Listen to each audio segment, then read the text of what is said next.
Continue our conversation as we wait for the two to come out with Les Munson, who's the former USAID Deputy Assistant Administrator. He's now a Senior Fellow at the National Security Institute. I want to talk about what's been going on at your former agency. We mentioned right at the top of the hour all the people have been fired. Some given 15 minutes to clean out their desks. Let me get your first impressions, however, ahead of this news conference, just to continue what I was talking about with Ambassador Volker a few minutes ago. Among all the kind of guests we've had on, he's been among the more optimistic. A lot of people have been critical of the president and the comments that he's made about either Putin or Zelensky and how he set this up and what kind of deal he might be able to broker in Ukraine. But Ambassador Volker thinks he's on course for something. How do you see all of this developing? Well, Ambassador Volker speaks with a lot of authority. He worked for President Trump on, very similar issues during the first Trump administration. He's an extremely experienced negotiator with Europeans in particular. He understands these things, I think, in a way that a lot of people simply don't. So when he's optimistic about things, I'm optimistic about things. I think that's a good rule to go by. I also just kind of fundamentally agree with him. We've seen President Trump walk back some of his comments about Zelensky, if you will, kind of a very Trumpy way to walk it back, saying he couldn't believe that he said. They asked him today, what about when you said he was a dictator? He says, I don't know, something like, yeah, you're right, I don't know. Did I say that type of thing? Right, yeah. So that's, I think that's part of what we're seeing. President Trump lives in the moment, and he's accessible, and he's using a lot of words, and he's addressing people, and people see what he's thinking kind of in real time. And it was clear he was a little bit frustrated with the situation a few days ago with respect to Ukraine and Russia, and he let people know that.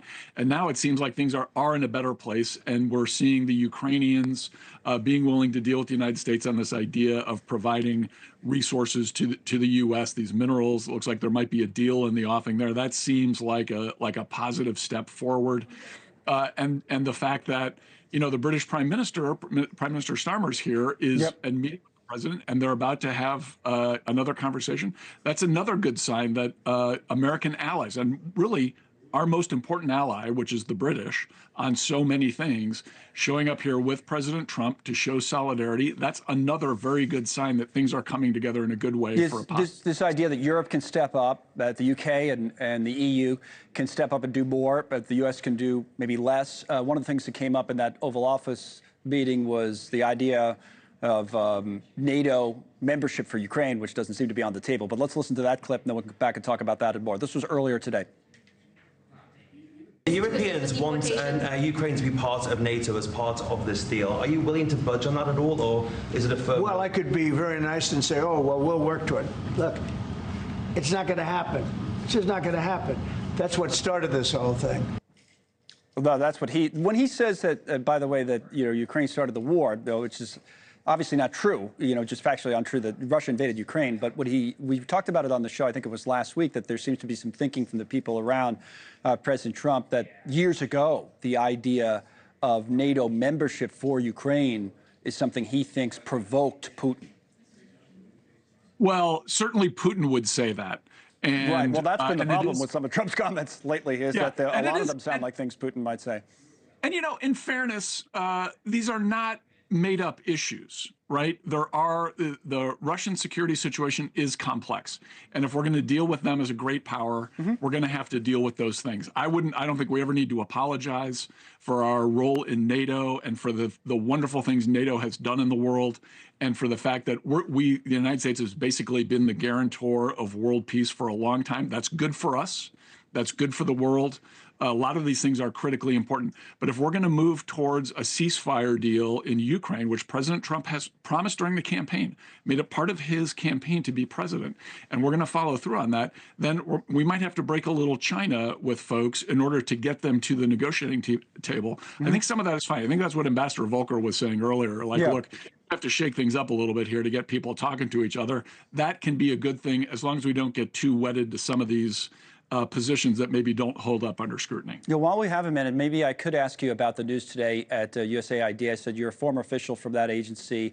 Foreign aid was one of the first things this new administration went after, supposedly going to cut out like 90% of the foreign aid contracts that are dished out by USAID, but now giving the workers there, in some cases, like 15 minutes to get their desks cleared out. A lot of people being fired. Your thoughts on where you used to work? Well, it is a personal thing. I was very proud to work in the George W. Bush administration at USAID. I think we did a lot of good in the world. The President's Emergency Plan for AIDS Relief, or PEPFAR, which President Bush started, the malaria program, those things saved millions of lives over the last 20 years or so, and really made a huge difference, particularly in Africa, but also other places, and really engendered a lot of goodwill for the United States. And I think the American people should be proud of the foreign aid programs that they have had. They're not perfect. We have seen examples of some mistakes. Those mistakes need to be eliminated. But I think the things that we saw yesterday and things that we're seeing today is going way too far. Cutting 92% of contracts is too much. There are some things that need to be eliminated. It's probably closer to 5% than it is to 92%. And treating the workers there, kind of with in this backhanded way, I don't think is the right thing to do. These are folks who work for their country. They are patriots. Yeah. We may not agree with them politically on some things. Maybe on some things we do agree with them. But you don't treat them poorly. They've served their country very well. And frankly, some of them in harm's way. Right. Where their lives have been at risk. And at USAID, when I was there, was a wall of honor for those aid workers who had been killed in the line of duty. A lot of them during Vietnam, but a lot since then as well. And so let's just remember, foreign aid's never been super popular, Right. And understandably so. But that doesn't mean it's not an important thing that our government does, and it helps the U.S. be the leader in the world, which is beneficial to all Americans. I think that last point, by the way, is also not only a fair point, but an important one to make, that a lot of places where these people are working are not great places, and they do put their lives literally on the line in some cases, and the idea is to kind of further American interests by doing so, and they've been doing it for years and years. Thank you, sir. Les Munson with us today.